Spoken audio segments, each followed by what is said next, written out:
رسول اللہ کا جھنڈا ہے، اس کو زمین پر آنے نہیں دوں گا۔ دونوں ہاتھ کٹ جانے کے بعد بھی کٹے بازوؤں سے انہوں نے جھنڈے کو سنبھالے رکھا۔ وہ آ کر کے واپس حضور صلی اللہ علیہ وسلم کو خبر دیتے ہیں تو یہ اچانک ہنگامی طور پر ہونے والا مسئلہ ہے۔ اب یہاں پر 10 شوال کو نبی پاک صلی اللہ علیہ وسلم نے اب یہ مشورہ لیا، صحابہ سب تھے، موجود تھے، سب کو بتایا کہ ایسی سچویشن ہے کہ مکہ والے نکل چکے ہیں۔ کتنے لوگ تھے؟ 3000 لوگ تھے۔ 3000 لوگوں میں سے کتنے تو گھوڑے، اونٹ، ساری چیزیں، اور اس میں 15 کے قریب عورتیں بھی تھیں، اور سب کے سب نیزہ، ہتھیار سب لیس تھے۔ 3000 لوگوں کا قافلہ آ رہا ہے۔ اس وقت مدینہ میں جتنے تھے سب کو حضور نے بلایا، اس کے بعد مشورہ لیا کہ شہر میں رہ کر کے ان کا مقابلہ کریں یا شہر سے باہر جا کر۔ تو جتنے عمر والے تھے، صحابہ، بوڑھے تھے، سبوں نے یہ کہا کہ مدینہ میں رہتے ہیں، عورتوں کو گھروں کے اندر محفوظ رکھیں گے اور مدینہ میں رہ کر کے ان کا دفاع کریں گے۔ لیکن جو کم عمر نوجوان صحابہ تھے، ان میں سے اکثر نے حضور کی بارگاہ میں یہ مشورہ کیا، عرض کیا کہ نہیں، مدینہ سے باہر نکل کر میدان میں ان سے مقابلہ کریں گے، کیونکہ بدر کی لڑائی کا انہوں نے اچھی طرح سے سن رکھا تھا، اور نوجوان سب لڑنے کے جوش میں تھے کہ ان کو مزہ چکھائیں گے میدان میں، نہیں تو شہر میں آئیں گے تو گلیوں میں ادھر ادھر چھپنا، بھاگنا سب چلتا رہے گا۔ حضور پاک صلی اللہ علیہ وسلم سب کا مشورہ لیتے رہے۔ 14 شوال کی تاریخ تھی۔ رات کو حضور صلی اللہ علیہ وسلم کے پاس دن رات انصار صحابہ پورے پہرے داری پر تھے، پورے مدینے میں ناکہ بندی چل رہی تھی، اور حضور صلی اللہ تعالیٰ علیہ وسلم کے گھر کی بھی پہرے داری پوری رات بھر چلتی تھی، انصار صحابہ، کہ مکہ کے کفار اچانک کہیں سے داخل نہ ہو جائے۔ پھر ہوا یہ کہ احد پہاڑ تک مکہ کے کفار سب آ کر کے پڑاؤ ڈال چکے تھے، جو مدینے سے صرف 5 کلومیٹر کے فاصلے پر ہے، اور مدینے داخل ہونے کے لیے سیدھا راستہ ہے۔ تو احد پہاڑ کے دامن میں آ کر کے وہ میدان میں فروکش ہو چکے تھے۔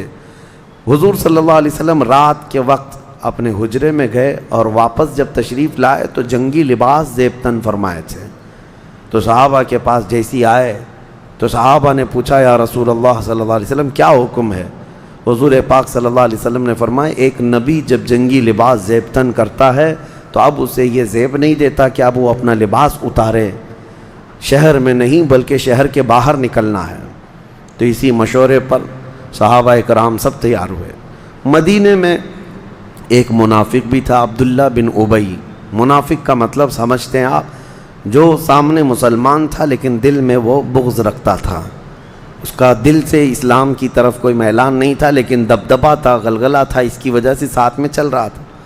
حضور پاک صلی اللہ تعالیٰ علیہ وسلم جب سب صحابہ کو جمع کیے تو اس میں تقریباً 1000 لوگ تھے پورے مدینہ طیبہ کے، اور جتنے حلیف جماعتیں تھیں سب مل کر 1000 کی تعداد میں ہوئے، اور جمعہ کی رات کو نبی پاک صلی اللہ تعالیٰ علیہ وسلم مدینہ طیبہ سے روانہ ہوتے ہیں۔ 14 شوال کی، 15 شوال کی صبح فجر کی نماز مدینہ کے قریب میں ہی آپ نے ادا فرمائی، اور پھر اچانک مدینہ سے نکل رہے تھے کہ ایک فوج آ رہی تھی۔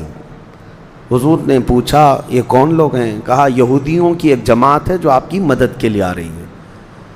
تو حضور صلی اللہ تعالیٰ علیہ وسلم نے فرمایا، ہم مشرکوں کی مقابل میں مشرکوں کی مدد نہیں لیتے، واپس کرو ان کو۔ تو یہودیوں کو حضور صلی اللہ علیہ وسلم نے واپس کر دیا، ان کی مدد لینے سے آپ نے انکار فرما دیا۔ تو عبداللہ بن ابی جو تھا وہ 300 لوگوں کے ساتھ اسی فوج میں تھا۔ اس نے اسی وقت اختلاف پیدا کر دیا جماعت کے اندر، کہا کہ محمد صلی اللہ علیہ وسلم کسی کا مشورہ نہیں لیتے، لہٰذا کیونکہ وہ یہودی اس عبداللہ بن ابی کے خاص دوستوں میں سے تھے، اور جنگ میں یہ جاتے تو کچھ بھی کر سکتے تھے۔ اس کے بعد حضور نے منع فرما دیا، تو یہودی گئے تو یہ عبداللہ بن ابی بھی 300 لوگوں کو لے کر پیچھے ہٹ گیا اس فوج میں سے۔ اب 700 لوگ رہ گئے صحابہ، 700 کو لے کر کے حضور صلی اللہ تعالیٰ علیہ وسلم نکلے ہیں احد کی طرف۔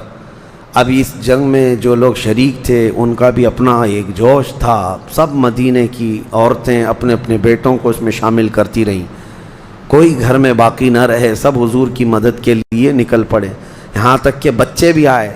حضرت رافع بن خدیج کم عمر کے بچے تھے، حضور نے منع فرمایا تھا انہوں نے بھی وہی حضور صلی اللہ تعالیٰ علیہ وسلم سے عرض کیا کہ میں کشتی اچھی لڑ سکتا ہوں، میں مقابلہ کر سکتا ہوں، میرے جوہر دیکھیں۔ حضور نے ان کو اجازت دی تھی۔ تو ایک اور بچپن کی عمر میں حضرت سمرہ ہیں، وہ آئے، کہا یا رسول اللہ صلی اللہ علیہ وسلم مجھے اجازت دیں، میں کشتی میں تو رافع بن خدیج کو گرا سکتا ہوں، جب ان کو اجازت ملی ہے تو مجھے کیوں نہیں؟ حضور نے فرمایا ٹھیک ہے، لڑ کے دکھاؤ۔ دونوں بچوں کی لڑائی ہوئی تھی، کشتی، اور حقیقت میں حضرت سمرہ نے حضرت رافع کو گرا کر پچھاڑ دیا۔ حضور نے یہ دیکھا، فرمایا دونوں کو جانے کی اجازت ہے۔ یہ کم عمر کے نوجوانوں میں جو جوش تھا اس جنگ میں، اس کے بعد جنگ احد کے یہ جو مناظر ہیں، اب میدان میں جب سرکار دو عالم صلی اللہ تعالیٰ علیہ وسلم تشریف لائے، اب جو صف بندی ہونے والی تھی، حضور نے بہترین لوکیشن کو دیکھ کر، احد پہاڑ پیٹھ کے پیچھے تھا، ایک چھوٹی سی پہاڑی جس کو جبل رمات کہتے ہیں وہ بائیں جانب تھی، اور حضور صلی اللہ تعالیٰ علیہ وسلم کے سامنے کفار جو ہے پورے بھرے میدان میں تھے، 3000 لوگ، اس میں گھوڑ سوار بھی ہیں، اونٹ سوار بھی ہیں، اور بہترین تیر انداز بھی ہیں، سب وہاں موجود تھے۔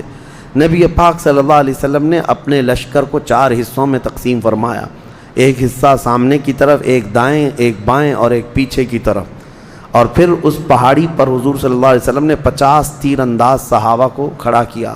اس میں حضرت عبداللہ بن جبیر کو سردار بنایا اور کہا چاہے ہم غالب آئیں چاہے ہم مغلوب ہوں، جنگ میں ہم شکست کھائیں یا ہماری فتح ہو، اس وقت تک تم یہ پہاڑی کا درہ چھوڑنا نہیں جب تک میری طرف سے پیغام نہ آ جائے، کیونکہ وہ ایک چھوٹی پہاڑی ایسی تھی کہ اس پر کھڑے ہو کر کے یہ صحابہ پیچھے سے آنے والے کافروں کا مقابلہ کر سکتے تھے، کیونکہ پیچھے سے بھی کوئی بھی آ سکتا، اس حضور صلی اللہ علیہ وسلم کی اس جماعت کو پیچھے سے حملہ کیا جا سکتا۔ 700 لوگ ہیں اور مقابل میں 3000 لوگ ہیں، کتنی بڑی تعداد ہے، یعنی ان سے حضور صلی اللہ تعالیٰ علیہ وسلم کی اس جماعت سے تقریباً 4 گنا زیادہ تھے، وہ اس سے زیادہ تھے، تو پیچھے سے آ کر کے مقابلہ نہ کریں، اس لیے حضور صلی اللہ علیہ وسلم نے 50 تیر انداز صحابہ کو ایک چھوٹی پہاڑی پر کھڑا کیا تھا، اور وہ بہترین تیر انداز تھے۔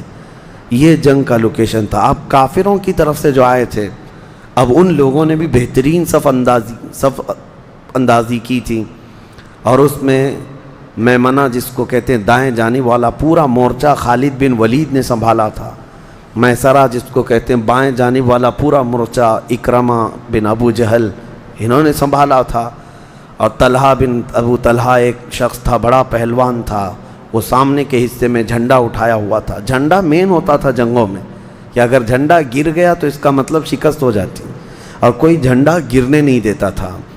اور حضور صلی اللہ تعالیٰ علیہ وسلم کے صحابہ میں جو جھنڈا اٹھائے ہوئے تھے وہ حضرت مصعب بن عمیر رضی اللہ تعالیٰ عنہ تھے، تو یہ حضرت جبیر بن مطعم بھی تھے، حضرت جبیر رضی اللہ تعالیٰ عنہ۔ اب یہاں ایک مسئلہ تھا کہ کافروں کی طرف سے جو آئے تھے ان کی عورتیں اتنا ابھار رہی تھیں اشعار پڑھ پڑھ کر کے، 15 عورتیں تھیں، لیکن پورے کفار مکہ کے صفوں میں جو ہے جوش بھر چکی تھیں۔ اب لڑائی شروع ہونے کا انداز کیا تھا کہ شروع میں ان کی طرف سے ایک ابو عامر نام کا شخص تھا جو مدینے کا رہنے والا تھا، اور اس کو راہب کہتے تھے، یعنی اتنا پرہیزگار، اتنا عبادت گزار کہ پورے مدینے والے اس سے بہت محبت کرتے تھے۔ لیکن جب نبی پاک صلی اللہ علیہ وسلم مدینے آئے تو حسد اور جلن کی وجہ سے وہ مدینہ چھوڑ کر چلا گیا تھا مکہ، اور کافروں میں جا کر حضور کے خلاف بھڑکاتا تھا، کیونکہ اس کی ساری سیٹ چلی گئی تھی مدینے میں، مدینے والے انصار سب اس کی بڑی عزت کرتے تھے، اس کو راہب کہتے تھے، اور لیکن رسول اللہ صلی اللہ علیہ وسلم اس کو فاسق کہتے تھے کہ وہ فاسق ہے، اور مکہ والے اس کو سب لے کر کے آئے تھے، بلکہ مکہ والوں کو وہ چڑھا کر کے لایا تھا کہ چلو، اور اس نے یہ کہا تھا کہ میری قوم مدینے کے لوگ جب مجھے دیکھیں گے جنگ کے میدان میں تو محمد کا ساتھ چھوڑ کر میرے پاس آ جائیں گے، کیونکہ برسوں سے بابا گیری جو کرتا تھا مدینے میں، لوگوں کو جو ہے اٹریکٹ کیا ہوا تھا اپنے اعمال سے، تو یہاں جب میدان میں آیا تو سب سے پہلے آگے وہی آیا، ابو عامر راہب۔ مدینے والے انصار سب کو پکار کر کہنے لگا تم جانتے ہو میری پارسائی کی قسم کھاتے ہو تم لوگ، میں وہی ابو عامر راہب ہوں جس کے ارد گرد تم لوگ گھومتے تھے، آج میں آیا ہوں، دیکھو محمد کے ساتھ رہو گے یا میرے ساتھ؟ انصار صحابہ میں سے بلند آواز سے کہتے ہیں ہاں ابو عامر راہب، ہم اچھی طرح تجھے پہچانتے ہیں، تو فاسق معلن ہے، تو فاسق ہے اور اللہ کے رسول سے لڑنے کے لیے آیا ہے، اور ہم تیرا مقابلہ اس وقت تک کرتے رہیں گے جب تک تیری ہر بوٹی الگ نہ ہو جائے۔ ہاں یہ صحابہ کی محبت تھی، دوسری کوئی محبت ان پر غالب نہیں آتی۔ برسوں سے تھا تو ہمارے پاس، لیکن جب رسول کی مخالفت کر کے آیا ہے تو تیرا اور ہمارا کوئی رشتہ ہی نہیں۔ اب حیرت کی بات میں آپ کو بتاؤں، اس ابو عامر راہب کے مقابل میں سب سے آگے آنے والا کون تھا؟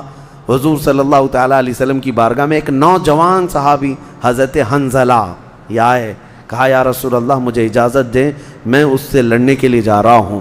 اور جانتے ہیں حضرت حنظلہ کون ہے؟ اسی ابو عامر راہب کے سگے بیٹے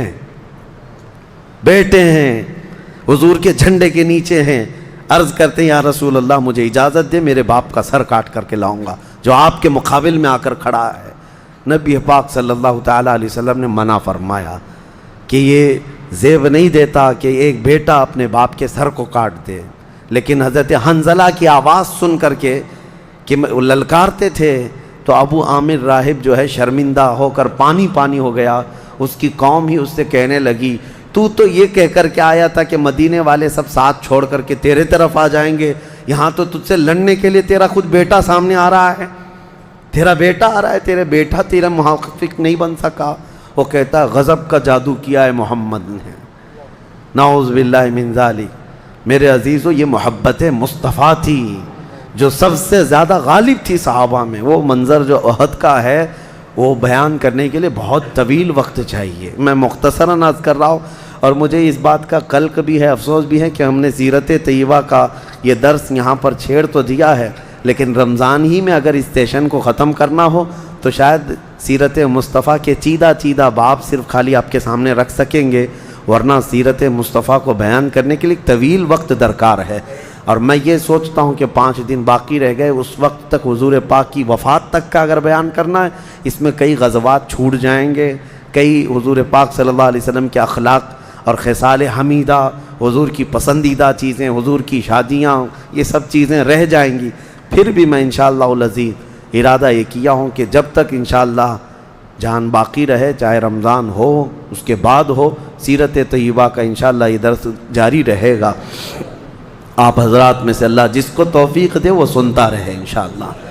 احد کے میدان میں اب کفار کی طرف سے جب تیر اندازی شروع ہو گئی، سب سے پہلے انہوں نے تیر چلانے شروع کیے تو صحابہ نے تیروں کا جواب تیروں سے دیا، وہ پاؤں اکھڑنے لگے۔ اس میں ایک بڑا جوہر جو دکھایا، ابو طلحہ جو جھنڈا اٹھایا ہوا تھا، وہ جھنڈا دوسرے کے ہاتھ میں دے کر للکارتا ہوا سامنے آیا اور کہا تانا مارتے ہوئے کہ اے مسلمانوں کے گروہ میں کوئی ہے جو مجھے مار کر کے جنت میں جائے یا مجھ سے مر کر کے دوزخ میں جائے؟ کوئی ہے؟ یہ اس طرح کے تانے مارتا رہا۔ تو ابو طلحہ جب سامنے آیا تو مسلمانوں میں سے ایک آواز آئی کہ ہاں ہے، تجھ سے مر کر کے نہیں، تجھ سے مار کر کے جنت حاصل کرنے والا یہ ابو طالب کا بیٹا علی ہے۔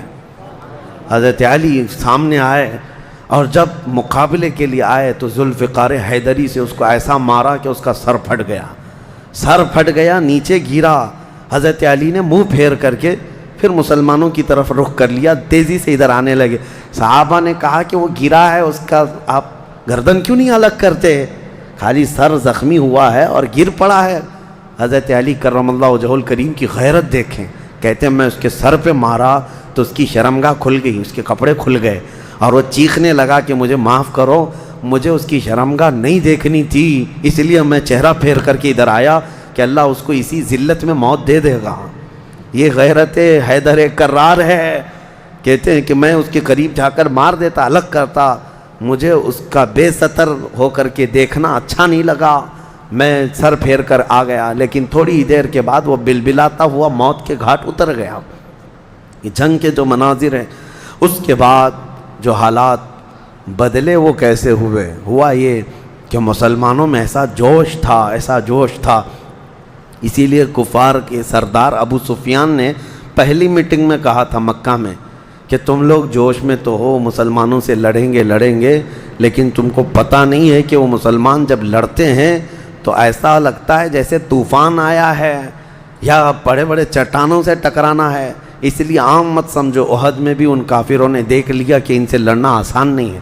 مسلمانوں کا حال یہ تھا کہ ایک صحابی ہیں، وہ کھجور کھا رہے تھے، حضور صلی اللہ علیہ وسلم سے پوچھتے ہیں، یا رسول اللہ صلی اللہ علیہ وسلم، میں میدان میں جاؤں میرے لیے کیا ہے؟ حضور نے فرمایا، آدھی کھجور کھا چکے ہو، باقی تمہارے لیے جنت میں ہے۔ وہ صحابی اسی طرح سے ابھی کھجور پوری نہیں کیے تھے اور لڑنے کے لیے نکل پڑے۔ ان کا جذبہ یہ تھا کہ شہادت شہادت شہادت، اور گئے اور ایسا لڑے کہ زخمی ہو کر کے گر گئے، اور کہنیوں کے بل جو ہے حضور کی طرف گھسٹ کر کے آنے لگے۔ میدان میں حضور صلی اللہ تعالیٰ علیہ وسلم کی طرف آئے تو انہوں نے کہا، وہی جو زخمی صحابی تھے، کہتے ہیں، یا رسول اللہ صلی اللہ علیہ وسلم، آپ نے سچ فرمایا، روح نکلی نہیں لیکن میں اپنا ٹھکانہ دیکھ رہا ہوں۔ اور انتقال کر گئے، وفات ہو گئی۔ اس جنگ احد میں پھر نبی پاک صلی اللہ تعالیٰ علیہ وسلم کے ہم شکل تھے حضرت مصعب بن عمیر۔ مصعب بن عمیر جو جھنڈا اٹھائے، حضور کے سفیر بھی تھے، ایمبیسیڈر بھی تھے، یہ بادشاہوں تک پیغام اسلام لے کر کے جاتے تھے، حضور سے مشابہ تھے، دیکھنے میں حضور صلی اللہ علیہ وسلم کی طرح نظر آتے تھے، یہ جھنڈا اٹھائے ہوئے تھے۔ یہ بڑھ کر کے کفار کے نرغے میں ایسے گھس گئے کہ ان کے ہاتھ پہ جھنڈا تھا اور ایک ہاتھ میں تلوار بھی تھی۔ ابو سفیان کا سر ان کے ہاتھ میں آ گیا تھا، ابھی مارنے ہی والے تھے کہ پیچھے سے ایک شخص شداد بن اوس، اس نے یا دوسرا ایک کافر کوئی آیا اور آپ کے ہاتھ مونڈھے پر مار دیا، ہاتھ کٹ گیا، تلوار گر گئی، ایک ہاتھ سے جھنڈا سنبھالے، اس نے دوسرے ہاتھ کو بھی مار دیا۔ جھنڈا گرنا تھا لیکن کٹے ہوئے بازوؤں سے، سینے سے اور دانت سے اس جھنڈے کو پکڑے رہے کہ یہ رسول اللہ کا جھنڈا ہے، اس کو زمین پر آنے نہیں دوں گا۔ دونوں ہاتھ کٹ جانے کے بعد بھی کٹے بازوؤں سے انہوں نے جھنڈے کو سنبھالے رکھا، اور جب جھنڈا گرنے کے قریب تھا، دوسرے صحابی دوڑ کر کے آئے، حضرت جبیر، جھنڈے کو اٹھا لیا۔ اس وقت تک حضرت مصعب گر چکے تھے اور ان کے اوپر کافروں نے اتنے وار کر دیے تھے کہ وہ شہید ہو چکے تھے۔ انس بن نزیر ایک صحابی ہیں، اب یہ شہادتیں انشاءاللہ پھر میں عرض کروں گا،